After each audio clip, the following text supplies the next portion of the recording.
Hi, everybody. Thanks, Bob. Mics are good? Okay. First of all, I want to say you're welcome because 2 days ago I threw out the talk that I had prepared for today. There's all this recent research on parenting styles that I've been reading up on, and I just wanted to cram it all in there, and it was horrible. It was absolutely terrible. I think it's better than, instead of doing 12 different topics poorly, it's really better to just do one topic poorly. So what I'm going to do is focus on one idea that I think is one of the most important ideas in non-religious parenting, and I want to illustrate it through stories of my own parenting, my own family. So these are my kids, Delaney, Connor, Aaron, 10, 16, and 14. But they were not always that age. Connor was once 4 years old. He does not know I use this picture. Let's just keep it in this room, okay? Yeah. So anyway, when Connor was 4 years old, he was going to a Lutheran preschool. We were living in the Twin Cities. This was not Missouri Synod. This was actually the Lutheran Light. It was actually a really good program, the strongest program in our area. But I wondered for a while if it was going to be an issue. And for a long time it wasn't. It was really, he was getting a good socializing, good academics, good basic brimstone-free, Jesus loves you kind of religious literacy. And then one day he was walking up the stairs of our home, and I was following him up the stairs, and I said, "Hey, Connor, you're so tall. Why are you growing so big?"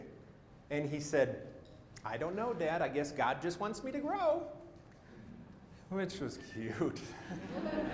I nearly fell off the stairs, and it actually wasn't the religious content exactly. It wasn't just that he had referred to God. It was the first incurious reply I had ever heard from him. It was the first time I'd ever heard him answer a question with basically, "I don't know and I don't really need to know because somebody else has that taken care of for me." That was a problem for me. And I knew where it had come from. That had come from his school. But I didn't know what to do. I didn't really know the best response to that. I recognized immediately that, first of all, this is about more than religion. This was about religion, but also a whole lot of other stuff. And I recognized that there were better and worse ways to respond to this kind of a statement from a child, and I just hadn't really sorted it out yet. So I said, nothing. You know, a lot of people would say, well, there's an obvious answer. Just say, oh, funny thing, there is no God. God is pretend, but your dad is not pretend, and here I am standing on the stairs, 6'1". Maybe that's why you're tall. But I had an intuition that there was a better approach to this. I just didn't know what it was yet. So I began working on it. I began doing a lot of reading, a lot of talking, looking into developmental psychology, looking into intellectual development, all sorts of things over the years, so that when his youngest sister, Delaney, was 4, and asking a lot of the same kind of questions and making some of the, getting into some similar topics, I had a plan. I knew what I was doing a lot more than I did with Connor. We'll get to Aaron in just a little bit, by the way, different stories. But Lainey was going to the same Lutheran preschool, and she came to me once at the age of 4, and she said that she had finally figured out the God and Jesus thing, as she put it. Because they had talked about these guys in her school, but they never explained the division of labor, between sort of the God and the demigod. And so she created her own theology. She said, "I think Jesus made all the nice things in the world, and God made all the bad and scary things." So like puppies and PBS are from Jesus, and tornadoes and Fox News are from God. And I knew what to say. I knew what I wanted to say. What I said was, "I never thought of it like that," which is true. And I said, "That is really cool that you're thinking about these things. You know what I want you to do? The next idea you get, I want you to be sure to tell me." Okay, now what that introduced was the idea, first of all, that it's really cool to be asking these questions, because it is, at age 4. And also, keep thinking, right? It's a process that keeps going. Tell me your next idea when you get it. And so about a week later, she came to me and said, "I actually think that God makes all the things for grown-ups and Jesus makes all the things for kids." I thought this was just fascinating. It's like a Manichaean dualist dividing the world into, good and evil and all this. My favorite example is she said, "God made the deep end of the pool And Jesus made the shallow end for me. And I gave her a hug and I said, so God for me and Jesus for you, is that the way it is? And she said, I guess so. I'm not sure. I'm still thinking about it. Which is just perfect. So about a month after that, I'm driving her home from the school, and she said that she had a conversation that day with her teacher, Mrs. W. And she said, I told Mrs. W that I don't really believe in God, but I'm still thinking about it. And I asked her if she believes in God. And I said, oh, what did she say? And she said, well, she said, oh, I very much believe in God. I said, what did you say? And she said, well, that's okay.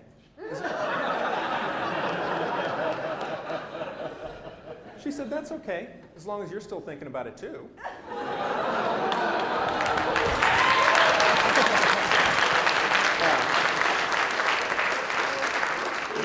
That to me was out of the park. I mean, that was really the best thing I could possibly have hoped for. So this has been the approach that we've taken from the beginning with our kids, which is that what great questions, what great ideas, keep thinking, keep sharing it with me, right? You can make up your own mind and you can change your mind as often as you want. Those are really powerful things that most kids don't get, those invitations, right? So when she came to me and said, did Jesus really come alive after he died?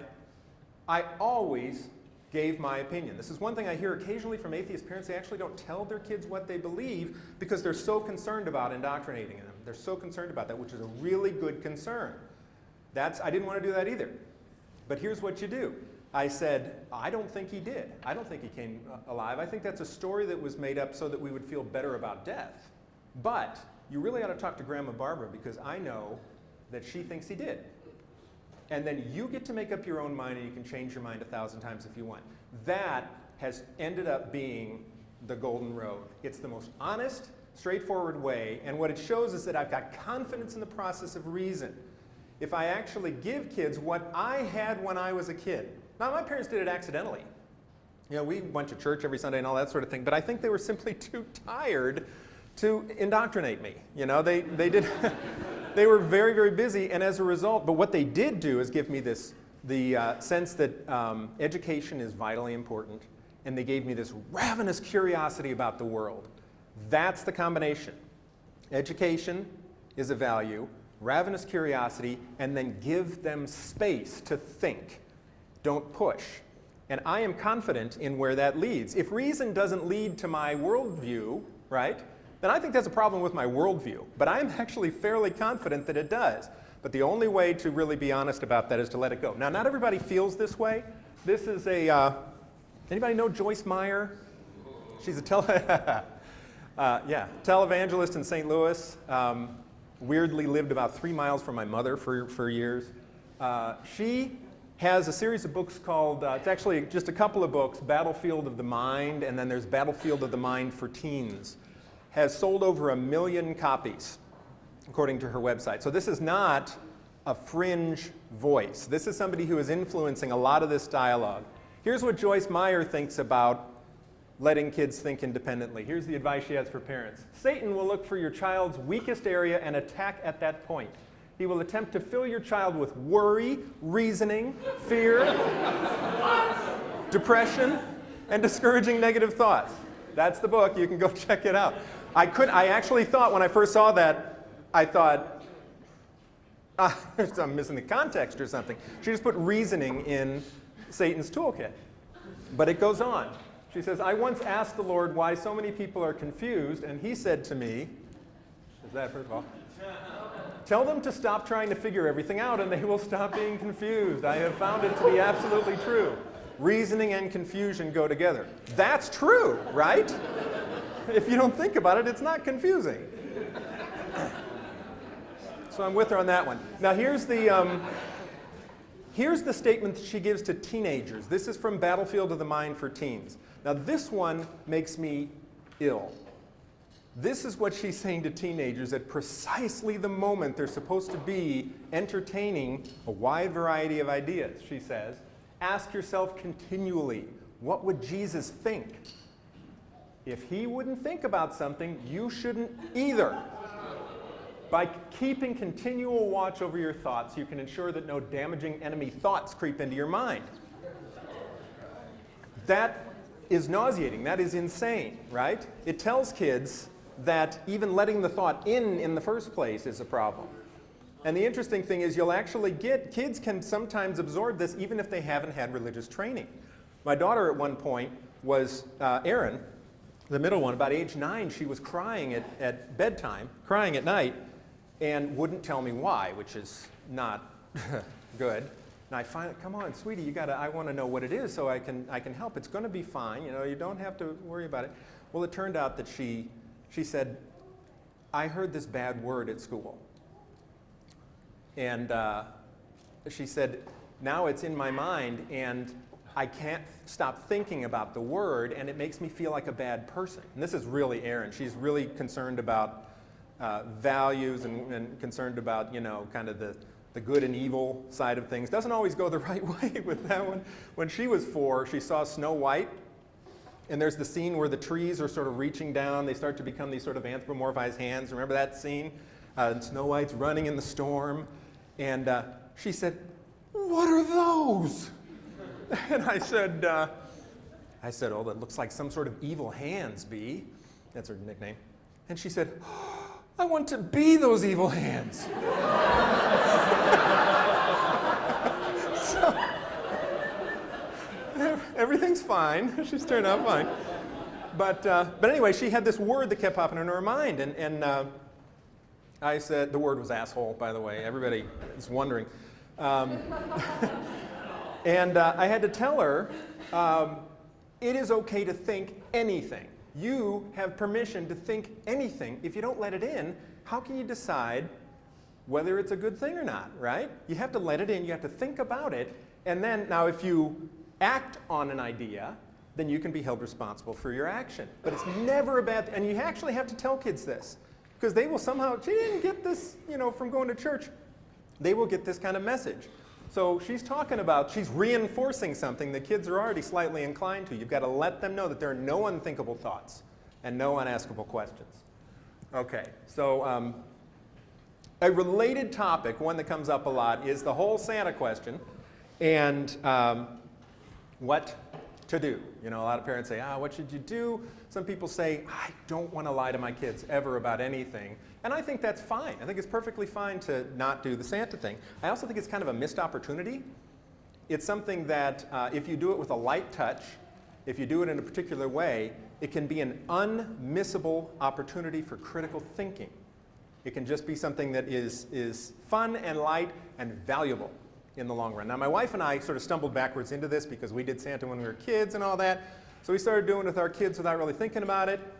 And then I began to realize that something much more powerful was going on with my kids, because our culture has set up a silly temporary myth next to its silly permanent one, right? And there's this magic man who rewards good behavior and punishes you when you're bad and so on. But everyone is expected to outgrow this, right? If you're 35 years old, the father, you know, with all his kids around, and he's still looking up the chimney and wondering, that's a problem. So the way we handled this with our kids is they would begin asking skeptical questions, typically, you know, age 5 or age 6 or something like that. They start with the questions, but they never ask the question. They tend not to ask the question right away. First, they ask all these ancillary side questions. They say, how do reindeer fly? Right? And I said to Connor, well, some people say, and this is the way I would always set it up. It's not, I'm not saying that this is what I think, but some people say they eat magic corn. And this skeptical, science-minded kid would go, okay, and he'd go play. He actually was not interested in stopping his belief. He was not interested in leaving his belief behind. There was just this sort of nagging thing that came up, and he kind of, oh, good, okay, I can set that aside because magic corn, you know?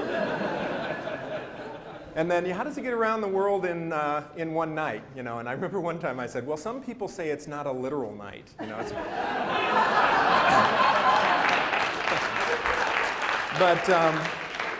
all these side questions and never ask the question. And I had told myself, when they ask the question, you answer it, right? You give them the honest answer. And finally, one day, age 9, we're in the Target parking lot, snow coming down, bell ringer, the whole thing. And he said, "Is Santa real?" Looked me right in the eye and said, "Is Santa real?" And I said, "Well, what do you think?" And he said, "I think it's the moms and dads." And I said, "You got it. You figured it out. You looked at all the clues and figured it out. That's great." And he said, "Oh, good." I said, "Oh, why is that good?" And he said, "Well, the world makes sense again." Because everything he's learning about physics and gravity and all these sorts of things. And then there's this magic man at the North Pole with the flying reindeer and all that sort of thing. So, and he was fine. And then he's one of them behind the curtain, and, he would sort of, continue this. It has ended up being the sort of thing that I think has given my kids the opportunity to be inside a cultural myth system and find their own way out. Find their own way out under their own power. And there has actually been a study, amazingly, done on how kids react to finding out that there's no Santa. University of Ottawa, I think it was, did this. 6% of kids end up feeling some form of betrayal. A lot more feel sort of disappointment or something like that. Some of them just feel excitement at having figured it out. I'm convinced that the ones who feel betrayal are the ones who had parents extend it beyond its natural course. If they figured it out and you put them back in the bottle, that's a very bad idea. There's all sorts of disrespect that's being done to their autonomy when you do that. But playing it with a light touch is something that I think is fun, it's enjoyable, and ends up actually giving them a really valuable lesson. So that's my take on that particular one. The last story, this is Erin when she was 10, also related to this idea. You can see that all these stories are about trying to respect my child's autonomy, ultimately. Trying not to take my settled answers and putting it on them. The reason for this, by the way, has to be said, it's not that I don't have confidence in my worldview, it's actually quite the opposite. I am standing on a foundation, having placed every brick myself. I created my own worldview. I came to my decisions based on my own discoveries. And that is an incredibly satisfying thing. My guess is that you know exactly what I'm talking about. The people in this room would know what I'm talking about. Knowing that there was no part of my foundation that somebody handed to me as a finished package is a really satisfying thing. It also makes my worldview incredibly strong. I can defend any aspect of my worldview. And the adventure has been, frankly, thrilling to do that. Do I really now want to take the thrilling adventure that I had, bundle it up as a package, and make that part of my children's foundation, and say, you know what, you don't have to worry about that. Turns out there's no God, stand on this. It's not going to have the same meaning to them. It's not going to have the same feeling of having figured out this really deep cultural myth on your own. So I want them to have that same satisfaction. Okay, so the final story here, Erin, age 10. Now, some of this I'm going to forget. The wording is important, but she came to me and said that she wanted to wear something to school. And it made her feel a little weird to wear it. So she didn't know if she should. See, here's Erin with the should questions again. And she wanted to know how I'd feel. So I said, well, what is it you're thinking about wearing? And she slowly reveals this cross pendant on a chain. And I remembered when she bought it. She bought it at a dollar store in Florida. All these crosses, all these beaded crosses that they had, all for $1. I always pictured that there should have been a sign that said, Jesus saves, why not you? But, so I said, well, why does it make you feel weird to think about wearing that? And I thought she was going to say something about me. Something about, well, I know that you don't, believe in it, something like that. You might think it was strange. And she said, well, it's because I don't really believe in God, and I don't want people to think I do. And I think I might feel dishonest if I wear it. That was a really good reason, I thought. But I said, you can totally decide on your own, but if you don't wear it, how are you going to know how you feel? You should have the experience of doing that, and then you can decide. Now, if I had simply said, I really don't think you should, if I decided in advance, she wouldn't have learned how it felt. And she said, well, there's something else. There's another reason I like to wear it. I said, what is that? And she said, well, it feels good when I rub it. And I had been ready for that sentence for years.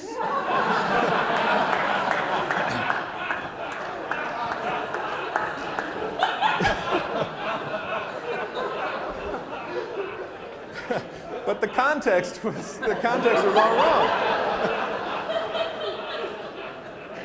So she said, when I'm worried, I just kind of rub the cross and I feel better. And she had also said before that, it makes me feel good to wear it. And I thought she meant like makes me feel like a good person or something, but she just meant, it's like a little talisman. It was I had a worry stone. I had a jade worry stone when I was in middle school. It's a cool thing. I said, give it a go, give it a try. And she wore it for a week, and at the end of the week she said, you know what, I'm not going to wear it anymore. It really makes me feel kind of weird. And there it was, a decision that she had, and again, she'd placed a brick. She had actually had the experience.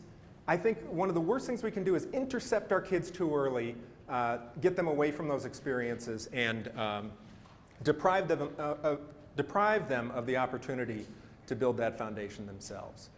Okay, I want to leave some time for questions, so let's go ahead and just cut it there.